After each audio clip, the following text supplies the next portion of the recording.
Director గారు. Sir చెప్పండి sir. Sir మీరు అమెరికా నుంచి వచ్చారు. గతంలో ఆర్ నారాయణమూర్తి సినిమా ఇది దండోరా ఒక సందేశాత్మకంగా తీసి బాగా హిట్ అయింది. ఈ టైటిల్లోనే ఒక వైబ్ ఉంటుంది, సాంగ్స్ ఆటోమేటిక్గా హిట్ అవుతాయి ఆటోమేటిక్గా. సార్ అది మార్క్ రాబిన్ గారు ప్రూవ్ చేశారు. సార్ ఇది సందేశాత్మకంగా అంటే హానర్ కిల్లింగ్తో పాటు ఈ తెలంగాణలో ఉన్న రూట్ సమస్యల్ని మీరైతే తెర మీద చూపించడం జరిగింది. అంటే మీరు ఏం డ్రైవ్ చేశారు, ఎక్కడ మీరు కనుక్కున్నారు, ఇప్పటికీ ఎక్కడ హానర్ కిల్లింగ్స్, ఈ పరువు హత్యలు కావచ్చు, ఈ కుల వివక్ష కావచ్చు, ఎటువంటి సందేశాన్ని ఇవ్వబోతున్నారు, సమాజానికి ఏం చెప్పదలుచుకున్నారు, ఇప్పుడేమన్నా ఇది కాంట్రవర్సీ అయ్యే సూచనలు ఏమైనా ఉన్నాయా భవిష్యత్తులో? కాంట్రవర్సీ ఎందుకు అవుతుంది సార్? అంటే బేసికలీ ఇది రైట్ నో ఎగ్జిస్టింగ్ ఇష్యూసే కదా జరుగుతున్నాయి కదా. బట్ దెన్ అదే సినిమా కదా, సినిమాకి కొంచెం ఒక స్ట్రక్చర్ ఉంటుంది, సినిమాకి కొన్ని పారామీటర్స్ ఉంటాయి, దానిలో లోబడి మనం ఏం చెప్పాలనుకున్నామో అది కొంచెం కమర్షియల్గా అందరికీ అర్థమయ్యేలాగా చెప్పాము. So that is the intention sir. Like మార్పు వస్తుంది అనుకుంటున్నారు దీని ద్వారా ఎంతో కొంత అనేది? అదే చెప్తాను సార్, మార్పు అనేది ఎవరు ఫోర్స్ చేస్తేనో లేకపోతే ఎవరో కల్పించి చేయలేము సార్, అది మనలో మనకు రావాలి. సో అది మార్పు వచ్చే అంత పెద్ద పెద్ద మాటలు లేకపోతే అంత పెద్ద మాట చెప్పలేను నేను, మార్పు వచ్చేస్తుంది అని చెప్పేసి. But the point is it will be an experience. నీకు దండోరా అనేది ఒక బ్యూటిఫుల్ ఎక్స్పీరియన్స్ ఉంటుంది. అండ్ మన లైఫ్లో మనం జరిగే ఎక్స్పీరియన్స్ నుంచే కదా మనం ఎవాల్వ్ అవుతాం. So if anybody is taking this experience and is trying to evolve out of it, then that's a big thing for మీ.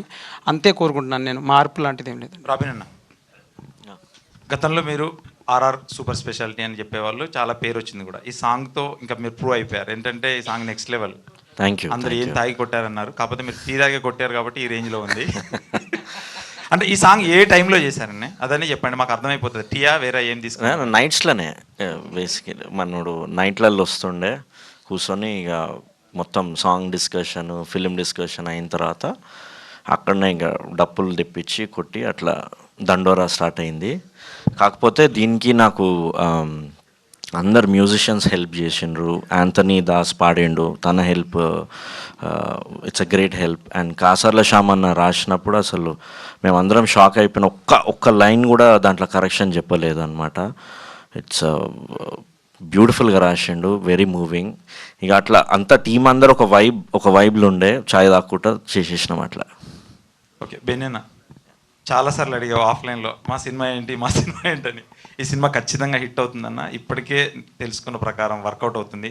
ఈ సినిమాతో ఎంతవరకు హ్యాపీ, అంటే ప్రొడ్యూసర్ కష్టాలు తీరుతాయి అనుకుంటున్నారా మీరు? ఫస్ట్ థ్యాంక్ యూ నీ రివ్యూ చెప్పినందుకు. డెఫినెట్గా cinema very satisfied, very confident. ఖచ్చితంగా అంటే ఒక సర్టన్ కైండ్ ఆఫ్ సినిమా ఈ తీయడానికి మళ్ళీ నెక్స్ట్ టైం ఇంకో కొత్త జానర్ ట్రై చేయాలన్నా ఈ సినిమా 100% ధైర్యం ఇస్తుంది అని చెప్పి ఒక కాన్ఫిడెన్స్ అయితే వచ్చింది. డైరెక్టర్ గారు సార్ చెప్పండి సార్. ఇందాక ఫస్ట్లీ సాంగ్ చాలా బాగుందండి, చాలా ఇంటెన్స్గా ఉంది. నాకు చందాల తర్వాత లిరిక్ అసలు ఫస్ట్ నుంచి స్టార్ట్ కూడా ఎండ్ వరకు కూడా ప్రతి లిరిక్ ప్రతి వర్డ్కి మీనింగ్ఫుల్గా ఇంటెన్స్గా ఉంది. Like it very much. Thank you sir. Even lyrical video కూడా చాలా బాగా చేశారు. స్వైపప్పులు చేశారండి. అండ్ లిరిక్స్ కాసల శ్యామ్ గారు రాశారు. సో క్రెడిట్స్ టు కాసల శ్యామ్ అన్న. లైక్ అంటే నేను అది ఆయనకి చిన్న లైక్ చూపించాను, సినిమా కొంచెం చూపించి ఇది ఫ్లేవర్ అన్న, this is what it is and there is this రావాలి మనకి థీమ్ సాంగ్ లాగా ఒకటి కావాలి సినిమా కంటెంట్ని చెప్తున్నట్టు అని చెప్పినప్పుడు like he inspired. Like I don't know like what happened. Like తను రాసి నాకు పంపించాడు, నేను చదివి విప్లవం రాశారన్న అని చెప్పాను ఒకటే మాట. సో దట్స్ హౌ లైక్ అంత హై అనిపించింది నాకు. నేను we were all on board, lyrics బాగా వచ్చినాయి అని చెప్పి and then we went ahead with it. Glad you like it, I will pass it on. And సహజంగా ఇలాంటి సినిమాలు చేసేటప్పుడు చాలా ఇంటెన్స్గా ఒక పాయింట్ డ్రైవ్ చేస్తున్నప్పుడు చాలా ఇంటెన్స్గా చెప్పాలి. బట్ నందు గారు కానీ ఒకళ్ళిద్దరు చెప్తున్నప్పుడు ఇది చాలా సీరియస్ సినిమా కాదు, లైటర్ వేన్లో చాలా కమర్షియల్గా ఉంటుందని చెప్పి. బట్ కమర్షియల్గా చెప్పే ప్రాసెస్లో చాలామంది ఫిల్మ్ మేకర్స్ చెప్పాలనుకున్న పాయింట్ డైల్యూట్ అవుతూ ఉంటుంది. అది ఎంతవరకు ఉండబోతుంది సినిమాలో, ఆ కేర్ ఎంతవరకు తీసుకున్నారు? డైల్యూట్ ఏం అవ్వలేదండి ఇక్కడ. లక్కీగా we are all on board and అందరు యాక్టర్స్ కూడా దే న్యూ, అంటే వాళ్ళ క్యారెక్టర్స్ వాళ్ళకి ఏంటి ఎలా ఏంటనేది తెలిసినప్పుడు and we are very clear from the day one script level నుంచే. And luckily I got like proper supporting actors and all everybody. So ఏమీ డైల్యూట్ అవ్వలేదు. ఎగ్జాక్ట్గా ఏ ఎమోషన్ అయితే ల్యాండ్ చేద్దాము, ఏ హ్యూమరస్ యాంగిల్లో చెప్దాం అనుకున్నామో అలాగే అంతకంటే మించే చేసామని అనిపిస్తుంది నాకు. అంటే నేను కట్ చూసినప్పుడు వాట్ ఎవర్ చూసినప్పుడు I'm feeling very happy. Like అంటే నాకు మళ్ళీ డబ్బులు ఇచ్చి ఇంకా సినిమా ఏమంటే ఇదే సినిమా ఇలాగే తీస్తాను. That's how happy I am about this film. So yeah. Benny గారు సార్, ఇది ఇందాక శివాజీ గారు మాట్లాడుతూ మాట అన్నారు, ఒక తెలంగాణ రూటెడ్ సినిమా ఇది అని చెప్పి. యాక్చువల్లీ మన బలగం వచ్చినప్పుడు సర్ప్రైజ్, కైండ్ ఆఫ్ సర్ప్రైజ్. ఎందుకో సినిమా తెలంగాణలో బాగా పర్ఫామ్ చేసింది, ఆంధ్రలో రిలేటివ్గా అండర్ పర్ఫామ్ చేసింది. సినిమా గురించి ఏంటి అసలు? శివాజీ గారు అన్నట్టు ఏంటి, తెలంగాణ సెంట్రిక్ మూవీయా లేకపోతే ఎలా ఉంటుంది అపీల్ అది? సార్ ఇది తెలంగాణ బ్యాక్డ్రాప్ ఫిలిం. స్టోరీ కానీ కోర్ పాయింట్ కానీ ఈజ్ వెరీ యూనివర్సల్. క్యాస్ట్ కానీ డ్రామా ఎమోషన్స్ అన్నీ యూనివర్సల్ థింగ్స్ అండి. బ్యాక్డ్రాప్ అన్నది తెలంగాణ అంతే. ఓకే. శశి గారు సార్, ఈ మధ్యన చిన్న సినిమా అంటే డిఫాల్ట్గా మైత్రి లోగో పడుతుంది సార్. ఆల్మోస్ట్ 2025 ఎండింగ్ వచ్చేసింది. ఒక ఎగ్జిబిటర్గా, ఒక డిస్ట్రిబ్యూటర్గా అసలు గేమ్ చేంజర్ దగ్గర నుంచి స్టార్ట్ అయిన సినిమా ఇయర్ మనకి అఖండ వచ్చేసింది. ఇంకా బంచ్ ఆఫ్ రిలీజెస్ ఉన్నా, పెద్ద రిలీజెస్ ఆల్మోస్ట్ అన్నీ అయిపోయినట్టే. ఏంటి ఇయర్ ఎలా ఉంది ఒక డిస్ట్రిబ్యూటర్గా లేకపోతే ఎగ్జిబిటర్కి? జనరల్గా పర్స్పెక్టివ్ ఇయర్ ఎలా అయ్యింది ఇండస్ట్రీకి? సార్ ఇయర్ ఇండస్ట్రీ నా దృష్టిలో బాగానే ఉన్నట్టు సార్. అంటే చాలా చిన్న సినిమాలు బాగా ఆడినాయి, పెద్ద సినిమాలు కూడా ఆడుతున్నాయి. ఖచ్చితంగా ఎప్పుడులాగే ఉంది. బట్ ఇయర్ నాకు ఎందుకో కొంచెం చాలా సినిమాలు బాగానే ఆడినాయి అని చెప్పి అనిపిస్తుంది సార్. ఆల్ లాంగ్వేజెస్ కానీ అన్నీ పాజిటివ్గానే ఉంది సార్. మైత్రికి ఎలా ఉందండి సార్? బ్యాలెన్స్ ఉంటుంది సార్. మీ అందరు బ్లెస్సింగ్స్ ఉన్నంత కాలం ఖచ్చితంగా ముందుకు పోతూనే ఉంటాం sir. All the best. Thank you sir.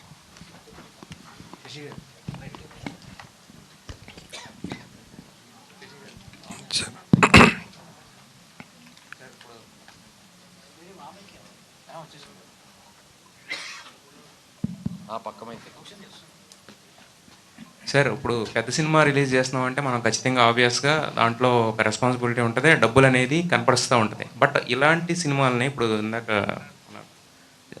Nishant గారు చెప్పినట్టు ఇలాంటి సినిమాలని లేదంటే ఒక చిన్న సినిమాలని, కంటెంట్ ఉన్న సినిమాలని ప్రమోట్ చేసేటప్పుడు లేదంటే డిస్ట్రిబ్యూట్ చేసేటప్పుడు, so what you expect from that? అంటే మైత్రి లాంటి ఒక పెద్ద బ్యానర్ ఏం ఎక్స్పెక్ట్ చేసి వాటిని డిస్ట్రిబ్యూట్ చేస్తూ ఉంటుంది సార్? ఇప్పుడు ఎప్పుడైనా మాకు ప్రతి సినిమా ఇంపార్టెంటే సార్. ఏ సినిమా తక్కువ కాదు, ఏ సినిమా ఎక్కువ కాదు. కానీ ప్రతి సినిమాని బట్టి మనం హార్డ్ వర్క్ చేస్తాం సార్. అంటే పెద్ద సినిమా అనుకోండి, అది థియేటర్స్ కానీ అది ఒక ఆ స్కోప్ ఎంత అని చూసుకుంటాం. ఏదైనా మనం సినిమాని బట్టి థియేటర్స్ కానీ థియేటర్స్ని బట్టి సినిమా ఉండదు సార్. సో ఆ సినిమా కెపాసిటీ ఏంటి, సో దాన్ని ఎలా లాంచ్ చేయాలి, దాన్ని ఎలా జనాల్లోకి తీసుకెళ్ళాలి. సో ఇప్పుడు మనకి టూ మచ్ ఆఫ్ సప్లై ఇచ్చినా కూడా డిమాండ్ ఉండదు సార్. సో ఇక్కడ ఇప్పుడున్న పరిస్థితుల్లో ఇప్పుడు అందరూ phones, book my show, district app అని వాటి మీద ఆధారపడి ఉన్నారు. సో వాళ్ళకి ఏంటంటే బేసిక్గా ఒక గ్రీన్లో ఉంటే అందరూ ఏంటంటే అరే ఇది గ్రీన్లో ఉంది ఎందుకు చూడటం అనే ఫీలింగ్లో ఉంటున్నారు. సో ఖచ్చితంగా అది ఆరెంజ్లో ఉంటే అరే ఈ సినిమా ఆరెంజ్లో ఉందంటే ఇది ఖచ్చితంగా ట్రై చేయొచ్చు అనే ఫీలింగ్లో ఉన్నారు. సో అది ఖచ్చితంగా ఏదో సినిమా మన చేతికి వచ్చింది, మనం ఏదో ఇష్టం వచ్చినట్టు ప్లాన్ చేస్తాం, మనకి థియేటర్స్ ఉన్నాయో లేకపోతే ఇంకోటి ఉన్నాయని మనం చేయకూడదండి. ఆ సినిమా ఎంతవరకు తీసుకెళ్ళాలి. కొన్ని సినిమాలు ఏంటంటే ముందు ఆ బజ్ని బట్టి కూడా మనం థియేటర్స్ ప్లాన్ చేస్తాం. కొన్ని ఏంటంటే సినిమా పడ్డాక ప్రూవ్ అయ్యాక సెకండ్ వీక్ పెంచుతాం. సో ఇదంతా కూడా సినిమాని బట్టే ఉంటుంది సార్. అందుకని మనం ప్రతి సినిమాకి ఒక ప్లాను, ఒక ఎగ్జిక్యూషన్ అనేది ఖచ్చితంగా పెట్టుకుంటాం సార్. మైత్రి అనే ఆ బ్రాండ్ పడితే కనుక జనాల్లో ఒక క్యూరియాసిటీ ఉంటుంది ఆల్రెడీ. అంటే ఆ బ్యానర్కు ఉన్న క్రెడిబిలిటీ అనేది అక్కడ సినిమా మీద కూడా రిఫ్లెక్ట్ అవుతూ ఉంటుంది కదా సార్. సో మీ దగ్గరికి వచ్చిన ప్రతి సినిమాని చేస్తున్నారా లేదంటే దాంట్లో ఎక్కడైనా ఫిల్టరేషన్ ఏమైనా ఉంటుందా సార్? ఫిల్టరేషన్ అంటే ఖచ్చితంగా ఉంటుంది సార్. ఎందుకంటే ఇప్పుడు అన్న శివాజీ గారు చెప్పినట్టు ఇందాక మీరు నాకు 80 కథలు విన్నాను, నేను 10 దాంట్లో సెలెక్ట్ చేశాను అని. సో అట్లా ప్రతి దగ్గర ఎక్కడైనా ఎవరైనా సార్, ఇప్పుడు ఎవరన్నా ఉద్యోగానికి పోయినప్పుడు కూడా వాళ్ళు ఇచ్చే దాన్ని బట్టే కదా ఎంప్లాయ్ కానీ ఎంప్లాయర్ కానీ సెలెక్ట్ చేసుకునేది. సో ఖచ్చితంగా కొంత చెకింగ్ అయితే చేస్తాం. బట్ మోస్ట్ ఆఫ్ ఇట్ ఏంటంటే మేము కొంచెం చిన్నప్పటి నుంచి సినిమా మీద ఎక్కువ అభిమానం వల్ల, ఎక్కువ ప్రేమించడం వల్ల కొంచెం ఒక రకంగా ఉన్నా కూడా మనం వీలైనంత వరకు సపోర్ట్ చేయాలనేది ప్రయత్నం చేస్తాం sir. Congratulation sir. Thank you sir. Shivaji గారు సార్, డైరెక్టర్ గారు సార్ చెప్పండి సార్. ఇప్పుడు డాలర్ డ్రీమ్స్ అనేవి ప్రతి ఒక్కరికి కామన్ అది. కానీ ఆ డ్రీమ్ రియాలిటీలోకి వచ్చేసిన తర్వాత అంటే అమెరికా వెళ్ళి అక్కడ మనం సంపాదించుకుంటాం ఇదంతా అన్న తర్వాత వెనక్కి తిరిగి రావడమే కష్టం. బట్ వచ్చిన తర్వాత కూడా సినిమా తీయాలనుకున్నప్పుడు అంటే ఇలాంటి మనం చుట్టుపక్కల చూసే కథను దీంతోనే వెళ్ళాలి, దండోరా లాంటి ఒక హార్డ్ హిట్టింగ్ అని ఎందుకు అనిపించింది సార్ మీకు? సార్ ఫస్ట్ ఆఫ్ ఆల్ నేను ఇది అంటే చాలా ఎంజాయ్ చేస్తూ రాసిన స్టోరీ సార్ ఇది. అంటే దీన్ని మళ్ళీ నేను ఈ మైండ్ సెట్ ఏంటి ఇట్లాంటి సినిమాని ఎంజాయ్ చేయడం ఏంటి అనుకోకండి. బేసిక్ ఏంటంటే రాసేటప్పుడు మనకు ఆ కిక్ ఉంటుంది కదా సార్, లైక్ పొద్దున్న లేస్తే రాస్తా ఈరోజు రాస్తున్నా అని చెప్పేసి ఆ కిక్లో రాసిన కథ ఇది. అండ్ ఇది నాకు కాన్ఫిడెంట్ ఉన్న టెరియన్ అనమాట. లైక్ అంటే నేను జాబ్ క్విట్ చేయడం ఇదంతా passion what ever said and అది బేసిక్గా నేను నాకు సినిమా చేయాలి అని అనిపించింది. ఎనఫ్ డేస్ చేశాను ఐటీలో and it was okay, all good. So వచ్చేసాను. వచ్చిన తర్వాత I wanted to like pitch చేసేటప్పుడు నేను ఒక ప్రాసెస్ ఏంటంటే 10 మందికి చెప్పాల్సి వస్తుంది, 100 మందికి కూడా చెప్పాల్సి వస్తుంది. ఆ 100 మందికి చెప్పే ప్రాసెస్లో నేను ఆ కథతోటి అంతే ఎక్సైట్మెంట్లో ఉండాలి. మొదటి వాడితో మొదలు పెట్టినప్పుడు 100వ వాడికి చెప్తున్నప్పుడు నాలో ఎక్సైట్మెంట్ తగ్గకూడదు. అంత ఎక్సైట్మెంట్ ఉండాలి అని అంటే నాకు ఫస్ట్ కిక్ ఇవ్వాలి ఆ కథ. దాంతో నేను ట్రావెల్ చేయాల్సి వస్తుంది, పెద్ద జర్నీ చేయాల్సి వస్తుంది అని ఒక మెంటల్ ప్రిపరేషన్లో ఏదైతే నేను చెప్పాలనుకుంటున్న కథ ఉందో అది చెప్దాము, నా స్టైల్లో చెప్దామనే ఉద్దేశంలో రాసుకున్నా కదా sir. And I was excited from the day one. Luckily I was like బెన్యానా వినడం ఇదంతా జరగడం, దెన్ శివాజీ సార్ రావడం, people came on board and అది నాకు నా బిలీఫ్ సిమెంట్ అవుతూ వచ్చింది. అండ్ రెండోది today we have a film at hand. So Mark గారు, first of all congratulations sir. Thank you అండి. అంటే దండోరా పిల్లా సాంగ్తోనే ఒక ఊపు ఊపితే ఇక ఈ సాంగ్ నాకు తెలిసి 25th ఇప్పటి నుంచి 25th వరకు ఒక యాంతం లాగా ప్రతి దగ్గర వినిపిస్తుంది.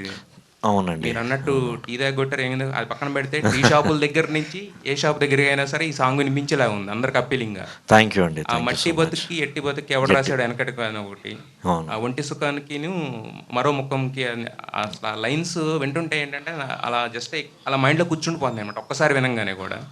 సూపర్ సూపర్ అండి. కాసర్ల శ్యామ్ గారు అండి నిజంగా ఆయన సాంగ్ని నెక్స్ట్ లెవెల్కి తీసుకొని వెళ్ళండి. అన్నీ అంటే ఆయన మీరు కొట్టిన బీటు, ఆయన రాసిన మాట, ఎవ్రీథింగ్ కూడా అంటే మైండ్లో కూర్చుంటున్నాయి అనమాట. అలా ఉంది. సో 23rd నుంచి ప్రీమియర్స్ ఎందుకు వేస్తున్నారనే దానికి ఇది ఇంకొక ఎగ్జాంపుల్ అనమాట, చిన్న హింట్ ఇచ్చింది. సో సినిమా గురించి కంటెంట్ గురించి అంటే నాకు ఎలాంటి డౌట్లు లేవు, ఎందుకంటే నా ప్రతి ప్రశ్నగా సమాధానం ఆల్రెడీ నాకు తెలుసు కాబట్టి. So big congratulations to the team. 23rd premieres on December. Thank you so much అండి. శివాజీ గారు ఇక్కడ సార్ అయ్యా మొన్న మీరు అడిగిన ప్రశ్నకి శివాజీ అన్న ఫుల్ వైరల్ మళ్ళీ. మీరు చాలా స్ట్రైట్గా మాట్లాడతారు సార్, నాకు అదే నచ్చింది యాక్చువల్లీ. ఇందాక మాట్లాడుతూ చెప్పారు 2 కులాలు, ఒకటి ఉన్నోడు 2 లేనోడు అయ్యే 2 కులాలు అన్నారు. కానీ ఆ 2 ఏర్పడడానికి మెయిన్ రూటు కులమేలే కదా సార్. దీనిపైన ఏమంటారు? నేనేం అంటలేదండి. అదే సార్ దీనిపైనే తీశారు, ఇప్పుడు మాట్లాడింది కూడా అదే. డబ్బున్నోడు డబ్బు లేనోడు. ఇప్పుడు మొన్న మీరు రాజు వెట్స్ రాంబాయ్ చూశారు, అది ఒక కమ్యూనిటీలోనే ఉద్యోగం ఉన్నోడికి ఇస్తాను నీకు ఇయ్యా అన్నాడు. అంతే సార్, ఇదే సమాజం, ఇంత మించి ఏం ఉండదు. మిగతా అన్నీ స్వార్థం ఉంటాయి వాటిలో. కొంతమంది నేను పలానా కమ్యూనిటీ అయితే నాకు ఒక సపోర్ట్ దొరుకుతుంది, ఇట్లా ఉంటుంది. సహజం, మనిషి సహజం. ఎవరు ఏం చెప్పినా కూడా బాత్రూమ్కి వెళ్ళినప్పుడు రియాలిటీ తెలుస్తుంది వాడికి. అద్దంలో చూసుకొని ఏది కరెక్టరా, ఇది ఇందాక నేను ఇలా అన్నా ఇవన్నీ ఉంటాయి. సో 2 డబ్బు ఉన్నాడు డబ్బు లేనాడు అంతే, ఇంకా వేరే ఏం క్వశ్చనే లేదండి. ఇదే సినిమా, ఇదే జీవితం, ఇదే సమాజం, ఇదే దేశం. మరి ఎందుకు అంటే డిఫరెన్స్ ఎందుకు వస్తుంది చెప్పండి మీరు? వస్తుంది కదా ఇట్లా అదే ఆ డబ్బు అనేది ఎలా, డబ్బున్నోడికి డబ్బు ఎలా వస్తుంది, డబ్బు లేని డబ్బు రావటం లేదు అంటే దానికి ఏంటి అసలు? అక్కడి నుంచే మొదలవుతాయి కథలు, సినిమా కథలు. అక్కడి నుంచి సినిమా కథలు మొదలవుతాయి. ఇంకా వేరే రూట్ చెప్పాలంటే ఇప్పుడు నేను మీకు పక్క తీసుకెళ్ళి కథ చెప్పాలి. ఇదిగో ఇలా వెళ్తే ఈ కథ వచ్చింది, ఇలా వెళ్తే ఈ కథ వచ్చిందని చెప్పాలి. ఇది మాత్రం సత్యం సార్. 2 పైన చూస్తారు, వాడి దగ్గర డబ్బు ఉందో చూస్తారు, కింద చూస్తారు, వీడికి ఏమైనా అవకాశం ఉందా, ఈ డబ్బు తీసుకుని ఆడదాకా రాగలడేమో. ఇవి మాత్రమే ఉంటాయి తప్ప కులాలు అడ్డొస్తాయని నేనైతే అనుకోవట్లా.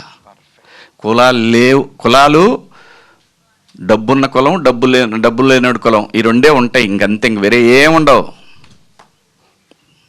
కానీ ఇప్పుడు సోషల్ మీడియాలో కానీ మన వాట్సాప్ గ్రూప్లో కూడా మనం వ్యూస్ మా వ్యాపారం, మాది అది వ్యాపారం. ఎస్ బాస్, ఎవరిదైనా అంతే. ఇప్పుడు నాకు ఇన్స్టాగ్రామ్ ఉంది, నేను కంటెంట్ వ్యూస్ ఇచ్చే కంటెంట్ ఇస్తా. అది కులం ఉండొచ్చు, సినిమా ఉండొచ్చు, ఇంకోటి ఉండొచ్చు, నిజంగా నిజాయితీ కూడా ఉండొచ్చు. అసలు ఏమీ లేకుండా ఈ సమాజం ఉండదు. డెఫినెట్గా ఎక్కడో చోట ఇదైతే ఉంటుంది, ఖచ్చితంగా ఉంటుందండి. ప్రతి ఒక్కటి అంతే సార్. ఆ వివక్షత పోవాలంటే ఏం చేయాలనుకుంటారు అంటే సినిమా ద్వారా ఏం చెప్తున్నారు ఆ లోపల మనం పోతాం ఏం చేయాలనుకునే లోపు, ఇంత మించి ఏ ఉండదు. కాలం అన్నిటికీ సమాధానం చెప్తుంది సార్, కాలం అన్నిటికీ సమాధానం చెప్తుంది. ఓకే సార్, ఈ మధ్య ఇండస్ట్రీలో కొంత మంచి మార్పు వచ్చింది అనుకుంటా. అంటే సినిమా టికెట్లు తగ్గిస్తున్నారు. మనం రాజు వెడ్స్ రాంబాయ్ కానీ లేకపోతే మొన్న వచ్చిన మొగిలి 99 రూపీస్. మళ్ళీ పెట్టాడు మళ్ళీ ఏదో తీస్తున్నాడు లోపల నుంచి, ఏం ఎత్తి తీస్తున్నాడు, నోరుతున్నాడు. ఇది నాకు తెలియదండి, నాకైతే అసలు తెలియదండి దీని గురించి. సరే శశి గారు చెప్పండి సార్. యాక్చువల్గా ఇంకా ఆ డిస్కషన్ ఇంకా చేయాలి సార్. ఏదైనా కూడా, ఏ సినిమా అయినా కూడా ఫస్ట్ అది మల్టీప్లెక్సెస్ కానీ సింగిల్ స్క్రీన్స్ కానీ ముఖ్యంగా ప్రొడ్యూసర్స్తో కూర్చొని బిఫోర్ రిలీజు ప్లాన్ చేసి దాన్ని బట్టే మనం రేట్స్ డిసైడ్ చేసుకుంటా ఉన్నామండి, సినిమాని బట్టే. ఇంకోటి టికెట్స్ డెఫినెట్గా అండి కామన్ మ్యాన్కి అందుబాటులో ఉండాల్సిందే, ఉండి తీరాల్సిందే. అలాగే మల్టీప్లెక్స్లో వాళ్ళకి వేరియస్ రీజన్స్ ఉండొచ్చు. మేము కట్టడానికి ఇంత అయింది, మాకు ఇంత అయింది, మాకు ఇంత స్టాఫ్ ఉన్నారు, మాకు ఇంతమంది ఉన్నారు, ఏదన్నా కావచ్చు. 350 కాఫీ ఏంటండి, 3 రోజులు తాగుతా నేను మా ఇంటి మొత్తం కలిపి. ఇది పరిస్థితి. వాటికి భయపడి చేస్తున్నారు జనం. నిజం ఇది, ఇంత అమానుష్యం. అది ఖచ్చితంగా ఇందులో ప్రొడ్యూసర్లకు కానీ లేదంటే ఎగ్జిబిటర్స్కి కానీ ఎవ్వరికి సంబంధం లేని అంశం. ఇది ప్రభుత్వానికి మాత్రమే ఉంది సంబంధం. ఇంత నియంత్రణ అనేది వ్యవస్థకే ఉంది. సుప్రీంకోర్టుకు కూడా పోతే ఏం చెప్పిందో తెలుసా? అవునా అలా జరుగుతుందా, దీని మీద రాష్ట్ర ప్రభుత్వాలు ఏదో తీసుకోవాలి. నువ్వు ఒక ఆర్డర్ ఇస్తే అయిపోద్ది, ఎవడికి వాడిది వాడు అంతే. కానీ కోర్టు ఆర్డర్లు వచ్చే లోపలే మారిపోతుంది. కోర్టు ఆర్డర్ కాదు గురు, కోర్టు ఆర్డర్లు పక్కన పడే. అసలు ప్రభుత్వానికి అజమాయిషి తీసుకోవాల్సిన బాధ్యత ఖచ్చితంగా ఉంది. అది ఏ రాష్ట్ర ప్రభుత్వమైనా కేంద్ర ప్రభుత్వం ఎవరైనా సరే అజమాయిషి తీసుకోపోతే నా 600 రూపాయలు పాప్కార్న్ ఏంటి, 350 రూపాయలు కాఫీ ఏంటి, పార్కింగ్ ఫీజులు అంటే తీసేశారు సినిమాలకు. మరి షాపింగ్లు మళ్ళీ గిల్లుతున్నారు, చిన్నగా గిల్లుతున్నారు. అది కూడా అప్పుడు వస్తున్నాడు, ఏమంటే మీరు సినిమాకి వెళ్తున్నారు, షాపింగ్కి వెళ్తున్నారు. షాపింగ్కి వెళ్ళి సినిమాకి వెళ్తారు, నీకేంటి ప్రాబ్లం? టికెట్ల రోడ్లకి పోరాటం చేయొచ్చు కదా సార్. మీరు అందరూ ఉన్నారు, చేస్తున్నారు, నేను కూడా చెయ్యి అంట. ఓకేగా. మొన్న మీరు ఐబొమ్మ రవి ఏదైతే మాట్లాడారు దానికి మంచి పాజిటివ్ అయింది. మీ ఏదండి ఐబొమ్మ రవి మీరు ఇట్లా పాజిటివ్గా వాడుకోండి అని మీరు చెప్పారు. జై బాలయ్య. లేదు సార్, అంటే పైరసీ కూడా కంట్రోల్లోకి చాలా వరకు వచ్చింది ఇప్పుడు వరకు చూస్తుంటే. దానిపైన నందు గారు, శివాజీ గారు. అమ్మా సార్, మంగపతితో గుర్తుండిపోయే క్యారెక్టర్ చేశారు మీరు ఆల్రెడీ. సో దండోరాలో ఎలా ఉండబోతుంది, అంటే మంగపతిని మించి ఉండబోతుందా? అంటే చాలా దాచుంచారు, ఆ లుక్స్లో అర్థమవుతుంది. సో ఎలాగో ఉండబోతుంది, సీరియస్ క్యారెక్టర్ చేయబోతున్నారా ఏంటి అని మళ్ళీ. సో సినిమా చూస్తున్నప్పుడు మాత్రం వీడు ఏంటి అనేది అర్థం కాకుండా ఉంటుందమ్మా. ఆ స్క్రీన్ ప్లే గ్రిప్ అయితే ఉంటుంది ఆ క్యారెక్టర్కి. ఎక్స్పెక్ట్ చేయొచ్చు క్యారెక్టర్ని. ఓకే, అంటే ఏదో ఉంది, ఈ పాత్రలో ఏదో ఉంది అనే టెన్షన్ మాత్రం కంటిన్యూ అవుతూనే ఉంటుంది. అందులో సాంగ్లో కూడా చూసినట్లయితే పరువు హత్య గురించి ఒక లైన్ ఉంది. సో ఇది పరువు హత్య అంటే ఇన్ ద సెన్స్ అంటే కాస్ట్కి సంబంధించి ఇవి ఎప్పుడు ఉంటాయి. మొన్న ఉంది, నిన్న ఉంది, ఈ రోజు ఉంది, రేపు ఉంటుంది. మనుషులు సమాజం ఉన్నంత కాలం పరువు హత్యలు ఉంటానే ఉంటాయి. మనం వాటిని ఖండిస్తూనే ఉంటాము. అది ఆ 2 కుటుంబాల వ్యక్తిగత విషయం చెప్పటం సమాజం బాధ్యత కాబట్టి చెప్తారు. తప్పు ఇది అని మాత్రమే. పెయిన్ ఆ 2 కుటుంబాలది, అది ఇండివిజువల్, బట్ తప్పు. మనిషిని చంపే హక్కు ఏ ఒక్క వ్యవస్థకి లేదు, ఎస్పెషల్లీ ఇండియాలో. నో సార్, మీరు ఎన్నో విషయాలపైన చాలా గట్టిగా మాట్లాడిన వ్యక్తి మీరు. అటు అమరావతి రైతుల ఇష్యూ కావచ్చు, అండ్ చాలా ఏది జరిగినా కానీ మాట్లాడతారు మీరు, కరెక్ట్ పాయింట్ మాట్లాడతారు. బట్ ఈ మధ్యన చాలా కొంచెం కామ్ అయినట్లు అనిపిస్తుంది. So why sir reason? అంటే క్యాష్ కొంచెం అవసరమైంది, నాకు కాదు, పిల్లలకి. వాళ్ళ బరువు బాధ్యతలు తీసుకోవాల్సిన సమయం వచ్చింది కాబట్టి ఇంకా కొన్నాళ్ళు పోతే మనకు కూడా పాత్రలు మరీ వెనకాల నిలబెడతారు. ఏదోటి ఇస్తారు, ఎంతో కొంత ఇస్తారు, కానీ వెనకాల నిలబెడతారు. ఈ లోపు ఎంతో కొంత వెనకేసుకోవాలి, తప్పదు కదమ్మా. బతకాలి అని అంటే లేకపోతే రాస్తారు, ఒక దాంట్లో వేస్తారు. చూడు పాపం నిన్నటి దాకా ఎలా బతికిన మనిషి అలా వెళ్తూ ఉన్నాడు, ఒక లైక్ వేసుకుంటారా. ఇలాగే ఉంటుందమ్మా పరిస్థితి. కాబట్టి అందరిలాగానే ఏం ఉండదమ్మా, ప్రతివాడికి ఏదైతే కావాలో అది ఉంటేనే వాల్యూ, అది లేకపోతే ఓన్లీ హెడ్లైన్స్లో ఉంటుంది, వాడి కోసం వేసుకుంటాడు వీడి గురించి, అంతే తప్ప ఏమీ ఉండదమ్మా. శివాజీ గారు, డైరెక్టర్ మార్క్ గారు, మురళి గారు. మార్క్ గారు, కంగ్రాచులేషన్స్ అండి. సాంగ్ బాగుంది. Thank you. పిల్లా సాంగ్ కూడా ఆల్మోస్ట్ 3 million ఉన్నట్టుంది. సినిమా కంటే ముందు మీ మ్యూజిక్ హిట్ అయినందుకు congratulations. Thank you so much అండి. క్రెడిట్ గోస్ టు బెన్నీ గారు ప్రొడ్యూసర్ అండ్ మురళి డైరెక్టర్, వీళ్ళకి అండి. ఎందుకంటే వాళ్ళు ఎవ్రీ డే ఈ సినిమా గురించి చెప్తూనే ఉన్నారు. ఒక వైబ్లో, స్ట్రాంగ్ వైబ్లో వెళ్తున్నాం. అండ్ ఈ సినిమా చాలా ఇంపార్టెంట్ కంటెంట్ చెప్తున్నామండి. ఆ కంటెంటే నన్ను మూవ్ చేసింది ఈ పాటలు చేయడానికి. అండ్ సినిమాకి వచ్చినప్పుడు మీ అందరినీ కూడా మూవ్ చేస్తుందని అనుకుంటున్నామండి. ఓకే, బెన్నీ గారు హాయ్ అండి. యాక్చువల్లీ మీరు రిలీజ్ మొత్తం ప్లాన్ చేసుకున్నారు, లైక్ నైజా, మైత్రి గారు, ప్రైమ్ షో అన్నీ ఆదర్వా కాలి. లైక్ ఇప్పుడు ఆ 25th ఒక కాంపిటీషన్ ఉంది. లైక్ ఒక 2-3 ఫిలిమ్స్ అంటే ఓకే, ఒక 4-5 ఫిలిమ్స్ పైనే కనిపిస్తున్నాయి. సో హ్యూజ్ కాంపిటీషన్ కనిపిస్తుంది. అన్నీ కొంచెం ఏదో టీజర్ ట్రైలర్తో బాగా పర్ఫామ్ చేసిన సినిమాలే కనిపిస్తుంది. ఏంటి కాంపిటీషన్ ఓకేనా? దీనికి యాక్చువల్లీ నాకంటే శశి గారు మీరు చెప్పండి. ఇప్పుడు కాంపిటీషన్ ఉంటేనే కదా సార్ బట్ కాంపిటీషన్ సక్సెస్ కూడా ఆ రేంజ్ ఉంటుంది. ఈసారి ఎక్కువ కాంపిటీషన్ ఉంది కదా. సో ఇలాంటి సినిమాలు 1 or 2 ఫిలిమ్స్లో లేదంటే సోలో డేట్లో వస్తే సార్, ఇప్పుడు కొన్నిసార్లు సంక్రాంతికి 4 సినిమాలు వచ్చి 4 ఆడినాయి. దీపావళికి పోయిన లాస్ట్ ఇయర్ 3 సినిమాలు వచ్చి 3 ఆడినాయి. సో మంచి కంటెంట్తో వస్తే అది ఎన్ని సినిమాలు కాదు సార్, అన్నిటినీ ఆదరిస్తారు సార్ ఆడియన్స్. బట్ మంచి కంటెంట్ డెలివరీ చేసేది important. So all the best అండి. శివాజీ గారు, hi sir. Thank you so much sir. Actually అంటే మంచి కంటెంట్తో వస్తున్నారు ప్రతిసారి, అండ్ బ్యాక్ టు బ్యాక్ మూవీస్తో చాలా బిజీగా ఉన్నారు. బట్ ఈ గ్యాప్లో కూడా బజ్లోకి వెళ్ళి బజ్ని కూడా ఒక బజ్ రేంజ్లో పెట్టారు. సో 21st ఫైనల్ కూడా బిగ్ బాస్. సో ఏంటి సార్, అంటే బజ్ ఒప్పుకోవడానికి స్పెసిఫిక్గా రీజన్ ఏమైనా ఉందా? నాకు బిగ్ బాస్ అంటే ఇష్టం, అందుకని అంతే, వేరే కారణమే లేదు, అవసరం లేదు మనకు. యాక్చువల్గా నాకు బిగ్ బాస్ అంటే చాలా ఇష్టం, ఎందుకంటే నేను పర్సనల్గా ఎక్స్పీరియన్స్ చేశాను కాబట్టి ఆ షో అంటే నాకు ఇష్టం, అందుకే చేస్తున్నానండి. మురళి గారు. సార్, టీజర్ చూసినప్పుడు ఒక ఒపీనియన్ ఉండే, సో ఆల్ ఎమోషన్స్ మిక్స్ అయ్యి వస్తుంది ఈ సినిమా అని. బట్ ఈ సాంగ్ చూసిన తర్వాత కొంచెం భయపెట్టినట్టు కూడా అనిపిస్తుంది. ఆ వెనకబడిన వాళ్ళు ఎవరైతే ఉన్నారో, సో తొక్కబడిన వాళ్ళు ఎవరైతే ఉన్నారో వాళ్ళు తిరగబడితే ఎలా ఉంటుంది అనేది ఈ సాంగ్ అనే అర్థమవుతుంది. బట్ అంటే ఏ పరువు హత్య అంటే ఇందాక నేను అడిగాను, డబ్బున్నవాడు లేనివాడు అని చెప్తున్నారు, కానీ ఇన్ ద సెన్స్ కాస్ట్లో ఉంటుందా ఇది, లేదంటే నిజంగానే పేదవాడికి అలాగే ఉన్నవాడికి మధ్యన జరుగుతుందా? అంటే మీ క్వశ్చన్స్ అన్నిటికీ సినిమా ఆన్సర్ అండి ప్రాపర్గా ఉంటుంది. మీకు అన్ని క్వశ్చన్స్ సాటిస్ఫై అవుతాయి. ఇప్పుడు నేనేం చెప్పినా కానీ చెప్పిందే సినిమా మళ్ళీ తీసాడు, మీకు డబుల్ టైం చూసినట్టు ఉంటుంది. సో సినిమా చూస్తే మీ క్వశ్చన్స్ అన్ని ఆన్సర్ అవుతాయి. Thank you. రాబిన్ గారు, కంగ్రాచులేషన్స్ అండి. లిరిక్స్తో కాసర్ల శ్యామ్ గారు ఒక అర్థాన్ని ఇస్తే మీరు మీ మ్యూజిక్తో భయపెట్టారు. థ్యాంక్ యూ సో మచ్ అండి. రవి గారు,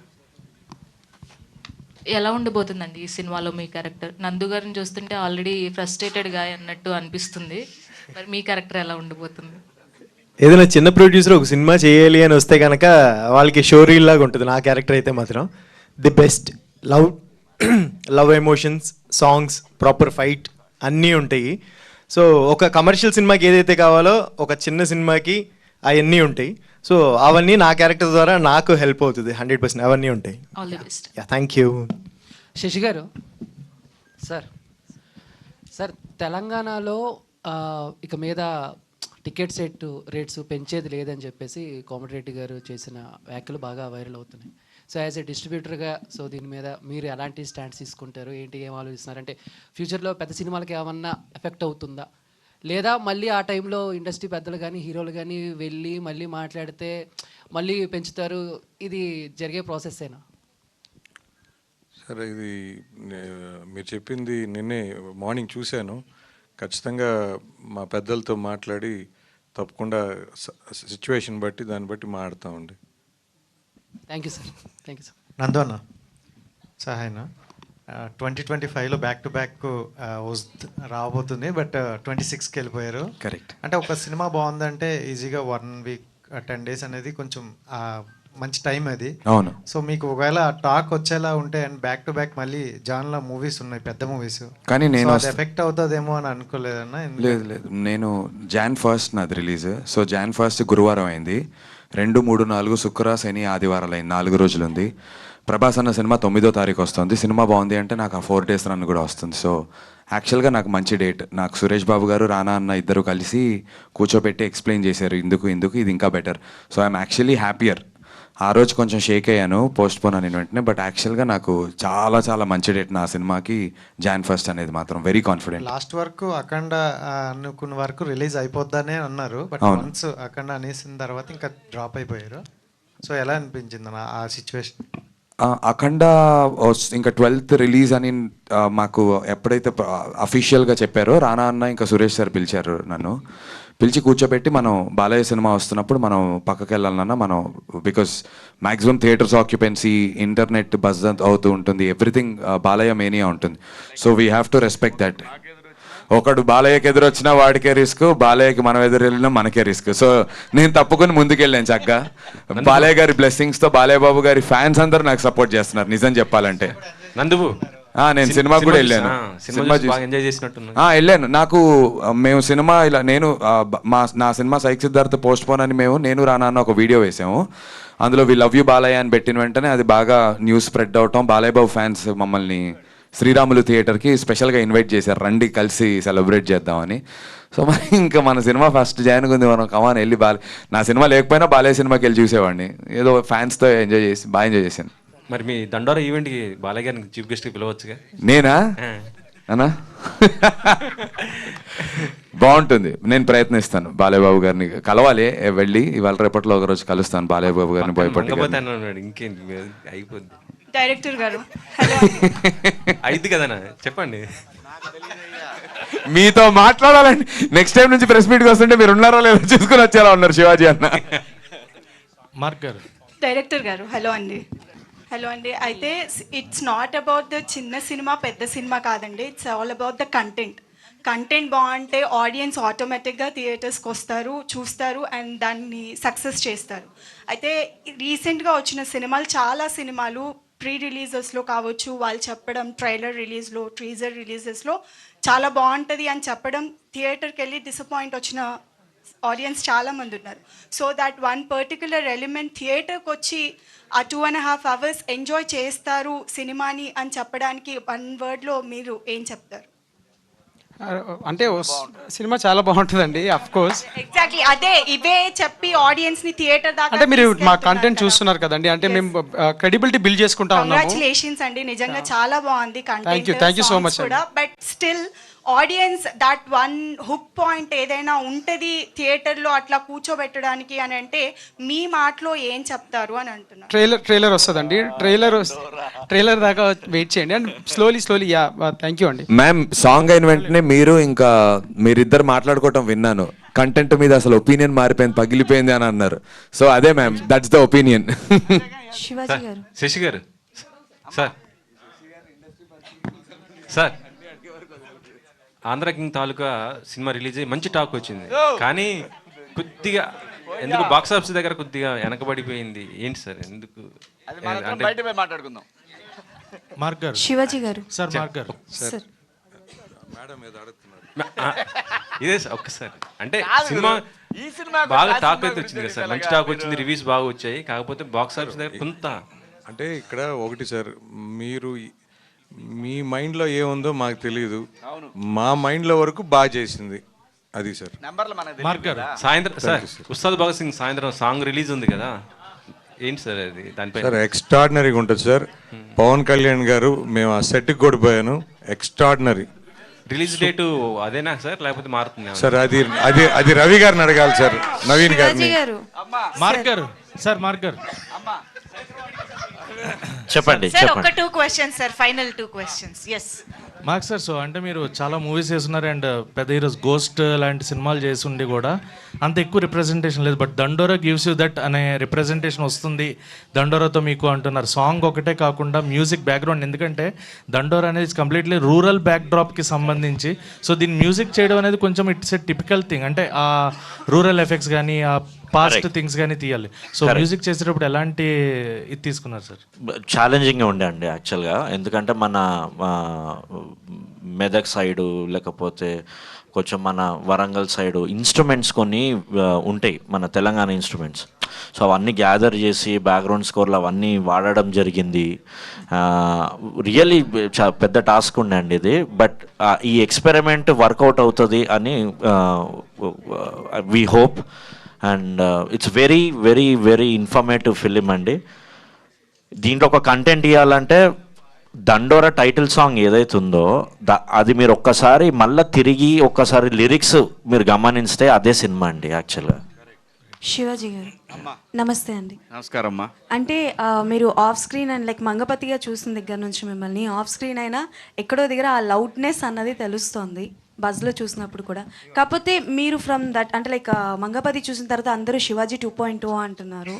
సో అంటే మీరు క్యారెక్టర్స్ని సెలెక్ట్ చేసుకున్నప్పుడు ఎలాంటివి సెలెక్ట్ చేసుకున్నారా? బికాస్ శివాజీ ఈ సినిమాలో ఉన్నారంటే అరే డెఫినెట్లీ ఏదో ఒక లౌడ్నెస్ ఉంటుంది పర్టికులర్గా అని అనుకుంటూ ఉంటారు. మీ క్వశ్చన్లోనే ఆన్సర్ ఉందమ్మా, అలాంటిది ఏదైనా ఉంటేనే నేను చేస్తాను. అంటే సార్ టైప్ కాస్టింగ్ అనేది ఏమైనా అయిపోతుంది అంటే రెగ్యులర్గా మంగపతి లాంటి క్యారెక్టర్సే వస్తున్నాయా? ఎనీ యూనిక్నెస్ కోరుకుంటున్నారా? అస్సలు లేదమ్మా, హీరోగా కూడా చేస్తున్నాను. సో కాబట్టి అస్సలు అటువంటి క్వశ్చనే లేదు. ఒక రకంగా చెప్పాలంటే ప్రతి సినిమాలో కూడా ఈ క్యారెక్టర్ ఉందంటే హీరోయిక్గానే ఉంటుంది అంతే తప్పితే అలా లేకుండా మనం ఏదో డబ్బుల కోసం, అంటే డబ్బు అవసరం, డబ్బు లేకుండా పరిస్థితి బాగాలేవు, డబ్బు అవసరమే కానీ డబ్బు కోసం అయితే మాత్రం ఒప్పుకోవట్లేదు. ఒక డీసెంట్ స్క్రీన్ ప్రజెన్స్ ఉంటేనే, స్క్రీన్ టైం ఉంటేనే నేను చేద్దామని ఫిక్స్ అయ్యానమ్మా. సో ఆ ప్రాసెస్లో వచ్చిన సినిమాలు ఇప్పుడు నేను చేసే అన్నీ కూడా. Okay done. థ్యాంక్ యూ అమ్మా. All the best. జై హింద్. డైరెక్టర్ గారు లాస్ట్ క్వశ్చన్. రవిచంద్ర గారు చెప్పండి సార్. డైరెక్టర్ గారు, జనరల్గా సినిమా అనేది ఒక వ్యాపారం సార్. ఇప్పుడు మీరు డైరెక్ట్ చేసింది ఇది మీ ప్యాషన్తో చేశారా, వ్యాపారంగా చేశారా, లేదా అవార్డుని ఆశించి చేశారా ఈ సినిమా? లేదు సార్, డబ్బు ఆశించే చేశాను. సో అదే 25th రోజు నిజం అవ్వాలనుకుంటున్నాను. కాకపోతే డబ్బు ఆశించే ప్రయత్నంలో నేను చెప్పాలనుకున్న పాయింట్ని డేవియేట్ అవ్వకుండా పర్ఫెక్ట్గా సినిమాకు ఒక గ్రామర్ ఉంటుంది, ఆ గ్రామర్ని లోబడే చేశాను sir. All the best. Thank you so much. Perfect. Thank you. Thank you అందరికీ. థ్యాంక్ యూ మంజుష గారు. బాధ్యతలు స్వీకరిస్తున్నారేమో మళ్ళీ. ఏం లేదు, ఇక్కడికి ప్రెస్ మీట్కి వచ్చినందుకు బెన్నీ అన్న సపోర్ట్తో నా సినిమాను కూడా ప్రమోట్ చేసుకున్నాను. Thank you Psych Siddharth. Thank you అండి. Thank you. Yes, thank you so much Shivaji గారు. థ్యాంక్ యూ మైత్రి శశి గారికి special thanks for joining sir. So Dandora team ఈరోజు సాంగ్తో అయితే మనందరినీ చాలా చాలా ఇంప్రెస్ చేశారు. సో సాంగే ఇంత ఇంటెన్స్గా ఉంది అంటే త్వరలో చూడబోతున్న ట్రైలర్ అండ్ ఆ తర్వాత చూడబోతున్న సినిమా కోసం ఎదురు చూస్తూ ఉంటాము. So wishing the whole team all the very best. Thank you everybody for joining the song launch of దండోరా.